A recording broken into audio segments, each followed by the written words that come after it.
Vive-se presentemente na Terra um período glorioso da medicina dos corpos. Aproveitando as inestimáveis contribuições daqueles que dedicaram no tempo a doutrina médica, cientistas e pesquisadores, médicos e cirurgiões, enfermeiros e socorristas, se desdobram no mundo, buscando atenuar as incontáveis aflições que, presentemente, desassossegam a criatura humana.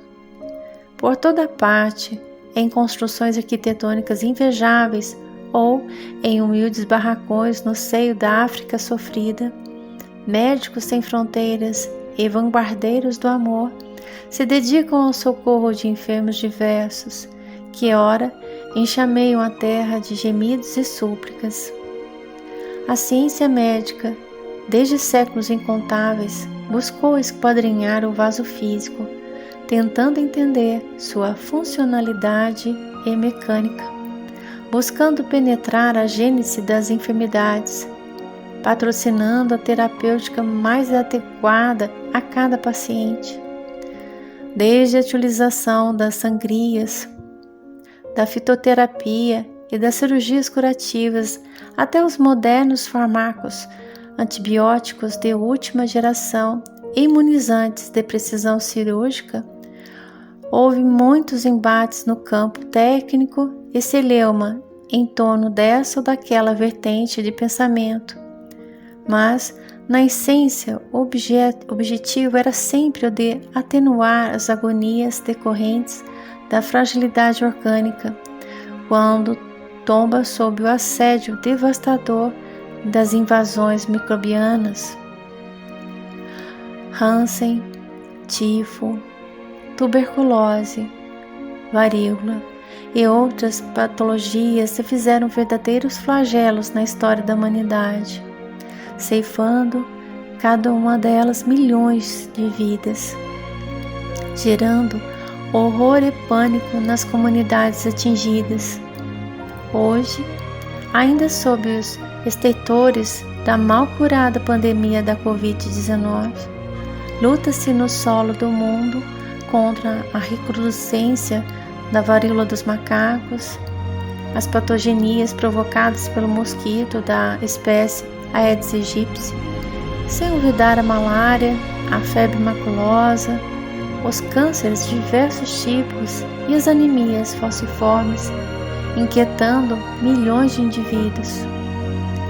Avançadas próteses estão conseguindo devolver o movimento aos mutilados de acidentes urbanos ou portadores de teratologias de natureza genética.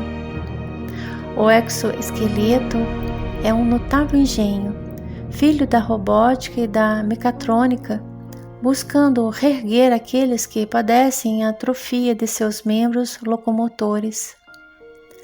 Chips implantados na intimidade intracraniana conseguem sensibilizar o nervo óptico, em alguns casos, devolvendo parcial visão aos invidentes. Implantes na cóclea estimulam os condutos auditivos à recuperação dos sons. Marca-passos e outros dispositivos instalados em milhares de peitos têm mantido esses pacientes em contínua atividade física, não obstante a fragilidade do músculo cardíaco. Os registros seriam longos dessas maravilhas que a nanotecnologia promete e dia a dia a ciência de laboratório vai tornando realidade palpável.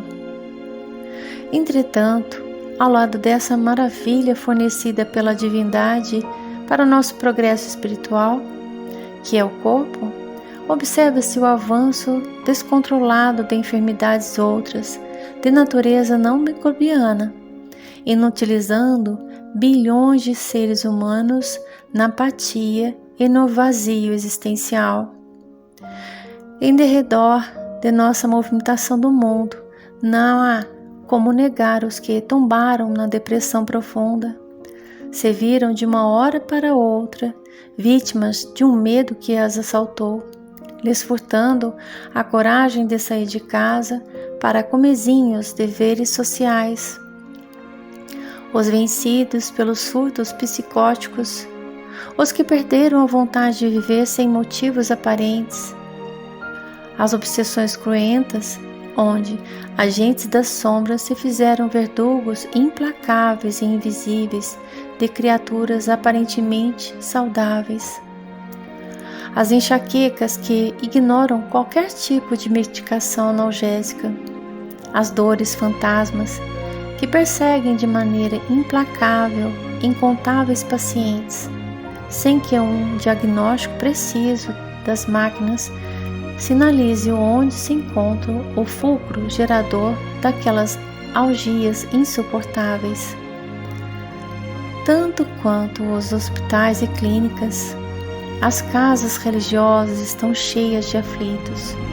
Lá pede-se cura do corpo, aqui suplica-se fim das angústias e das lágrimas contínuas. Nosso Senhor Jesus Cristo continua sendo o médico por excelência.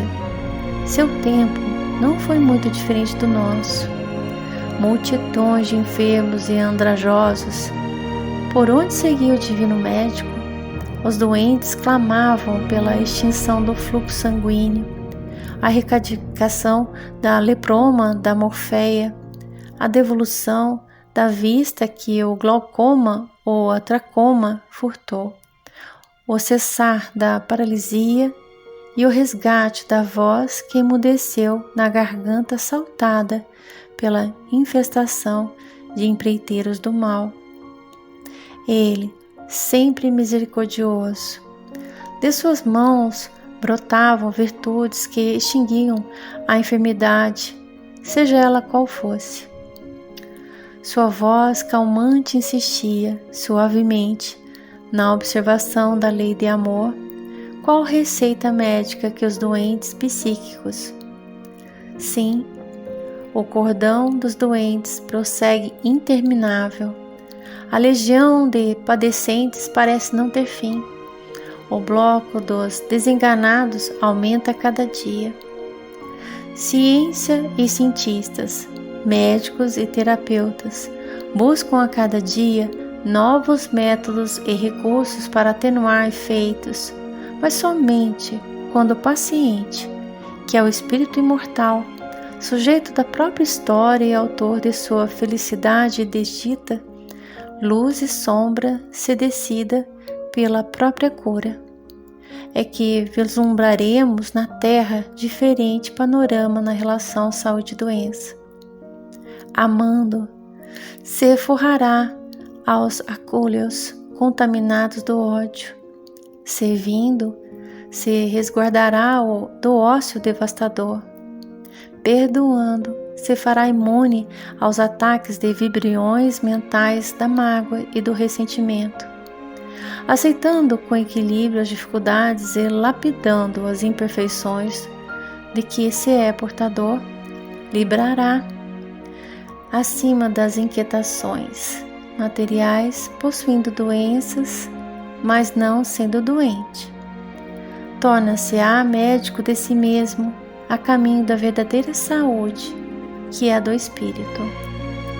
E um novo capítulo da historiografia da iluminação humana começará a ser escrito por cada um, desde já instalando nas províncias íntimas o tão desejado reino de Deus, que nunca se apresentará com feições exteriores, mas sim surgirá na nova postura de amor e contentamento com que cada um passará a enxergar a própria restauração nos insondáveis caminhos terrestres. Mensagem do Espírito Henrique de Luna, pelo médium Marcel Mariano, Salvador, dia 6 de junho de 2023. Eu sou Cláudia Molina, do grupo Apometria Amor e Luz, e agradeço por compartilhar essa mensagem.